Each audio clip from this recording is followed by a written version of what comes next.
In today's video I will show you how to use metal shaders with Flutter.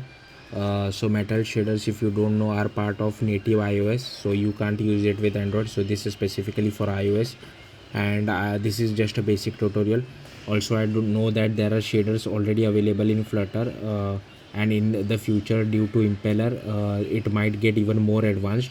But you never know, like sometimes you might have a metal shader already available to you, and writing shaders is pretty complex, so you might want to reuse an existing metal shader instead of writing your own Flutter shader if it is already available.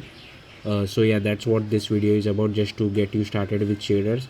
And also I want to tell you that I don't know anything about shaders, so I want to be very clear on that. I won't do a lot of explanation. I have followed a tutorial online on how to get started with metal shaders, and I couldn't really understood anything of it, but it works. So in case if you already have a metal shader knowledge and just want to integrate inside your Flutter, so this tutorial could help you guys out. So yeah, let's get started, and I want to show you the final output. It is nothing complex, it is just a basic triangle. That's what we will be drawing. Second most important thing is, this will work only on real device. Don't try to run it on simulator, it won't work. Okay, so that's out of the way. Let's get started. So all I have done is I have created a Flutter project, and I have given it a size box.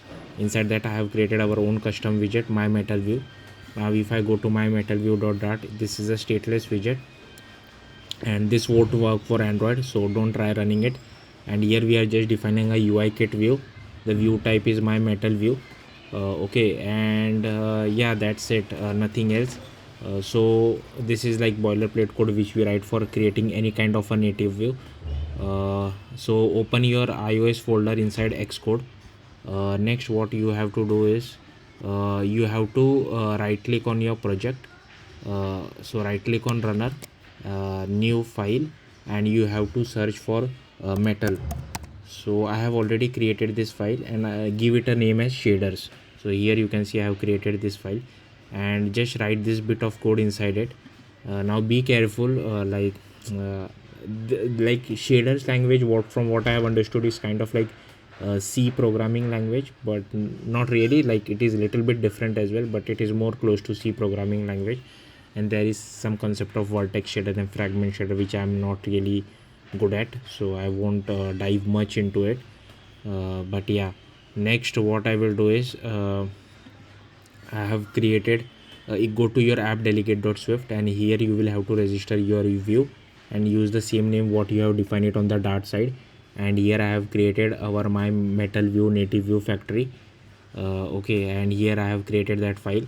Again, this is boilerplate code which you have to write for every kind of a native view, so nothing changed. And here we are only calling our my metal view native view, which will actually contain the implementation. So here we goes. Now as I said you guys, I don't know much about this, so I will just simply scroll through this bit of code. Like I have just created a view. Now I don't know what all this is. Here we are initializing our view and setting the frame to occupy the entire width and height. This is an important line, otherwise your shaders might not show up. Make sure whatever width and height you want to give it, do that. And here we are creating our native view, and once we do that, here is all the initialization stuff, and here we are using our view as well as over here. And again, this is all initial. I don't know anything about this. Okay, so yeah, I will just slowly scroll through this. Unfortunately I can't give you much anything about this.